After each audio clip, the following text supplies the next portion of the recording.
Jared, take it away.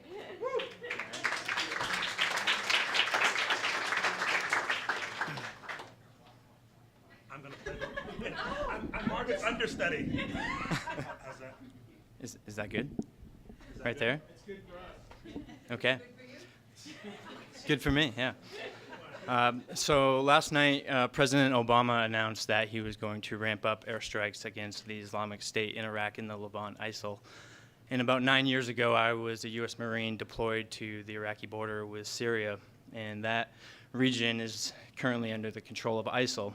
And in the Marines, I was an infantry assaultman, and assaultmen work with explosives, but we're really only trained to do things like blow down doors or maybe destroy a small weapons cache, and we're not really explosives experts that are trained to deal with dismantling a bomb or working with unexploded ordnance.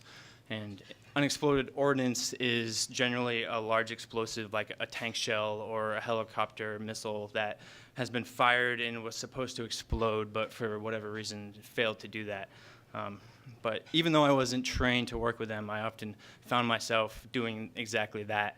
And I actually loved doing it, mostly because I would get this intense rush, and I wanted to prove how hardcore I was, and that I wasn't afraid, but really I was always terrified, because any sane person is really scared when standing next to something that should have exploded but did not.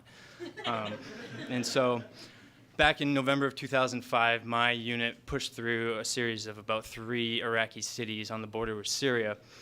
And there was some moderate fighting. And during that time, I used my training to blow down doors, destroy some weapons caches, and things like that. But there's one event that sticks out in my mind that took place on the tail end of this fighting. I was on a patrol in a town called New Ubaidi, and this little boy came up. He was about 8 to 12 years old, and he was saying, IED, IED, which is, if you don't know, what we call an improvised explosive device, usually a roadside bomb.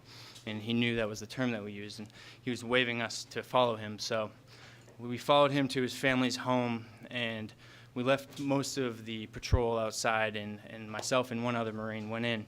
And his family was sitting in the living room, gathered around the television, watching a soccer match. And embedded in the wall was a missile from an American helicopter that had tore through the ceiling, embedded in the wall, but failed to explode. And I just remember being really shocked and appalled.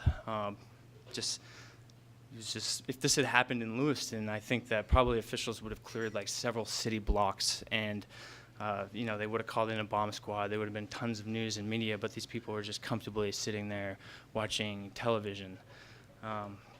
And so I moved the family outside, and not really knowing what to do, my friend Steve-O and I started digging this thing out of the wall with bayonets. And we managed to get it out of the wall, and our patrol took it out into the desert, and we exploded it. And so one of the lessons that I took away from this is how sad it is that just repeated and consistent exposure to a war can kind of desensitize the mind to violence. I had come to learn this myself through experiences in Afghanistan and Iraq, but until this moment, I had never really understood that the same was true for Iraqis and Afghans, and especially children. And it really hit home. I mean, I couldn't believe the way this family was just going about their lives, sitting there watching television, and if this missile had exploded, they all would have been killed or maimed.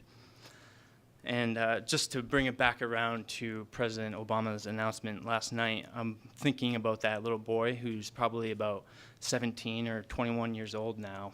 And I wonder and imagine that he might be fighting against ISIL, or he may even have joined ISIL, or he may be dead.